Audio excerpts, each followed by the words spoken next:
the bitter wolves. Ho ho horrible. I don't have a title. What do you think? Horrible Christmas? I liked that. I liked the ho ho horrible Christmas. I think that's Okay. good. Did someone else do that before though? I have not seen it.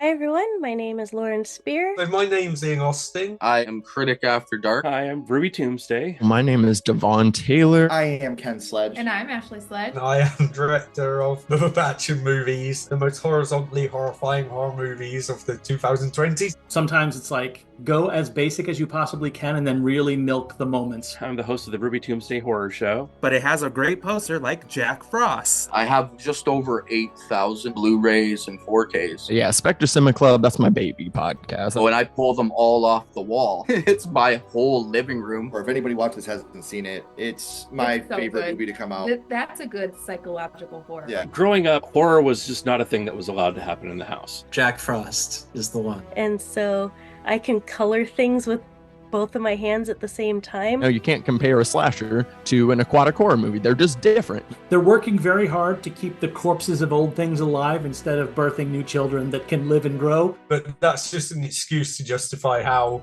I didn't edit it properly. Come and watch us talk about a first horror movie, do a top 10 ranking, and so many other things.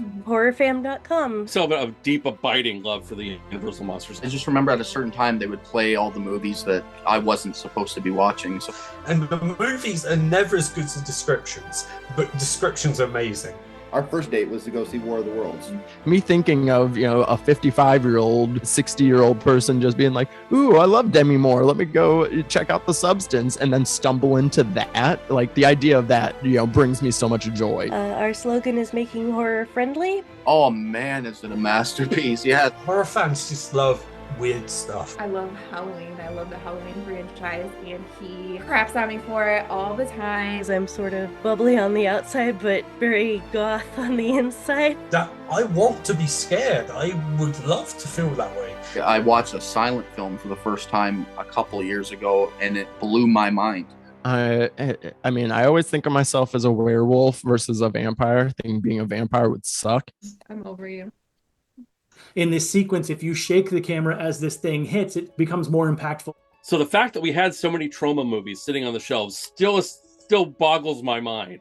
Like, I really love creature features. I love horror comedies. I like a lot of ghost movies. You really have to shut your brain off for some of those. Honestly, She the just likes two to big get me things is riled one, up. I like to get her riled up, and two, I genuinely think Jason could beat Michael's ass. I have watched a ton of shark movies because I have thalassophobia. You can't watch Frankenstein or Bride of Frankenstein without your heart sinking for Karloff. And they got your heart racing. It's like being possessed.